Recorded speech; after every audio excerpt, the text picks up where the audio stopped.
Hello.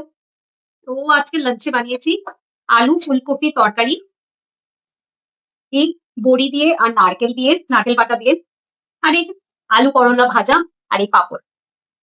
এবং নিরামিষ দিনে একটু মনে হয় যে ভাজাভুজি বা এরকম, তো আমি ভাজাভুজি খুব একটা তো খাই না আমি। এই করলার সিডস গুলো আমার এত ভালো লাগে খেতে।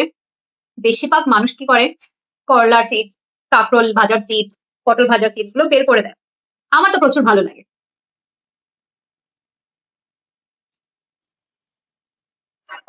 এই গরমের সময়টায় ফুলকপি আমি এতটা খাই না, কিন্তু যেহেতু নিয়ে এসছে ফুলকপি দিয়ে বড়ি দিয়ে, হুম, খারাপ লাগছে না নারকেল বাটা দিয়ে।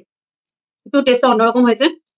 একঘেয়া আলু ফুলকপি আর ভালো লাগে না। এই বড়ি ছোটবেলায় আমাদের পাতে, কার পাতে বেশি পড়তো আমরা কাউন্ট করতাম, এত ভালো লাগে।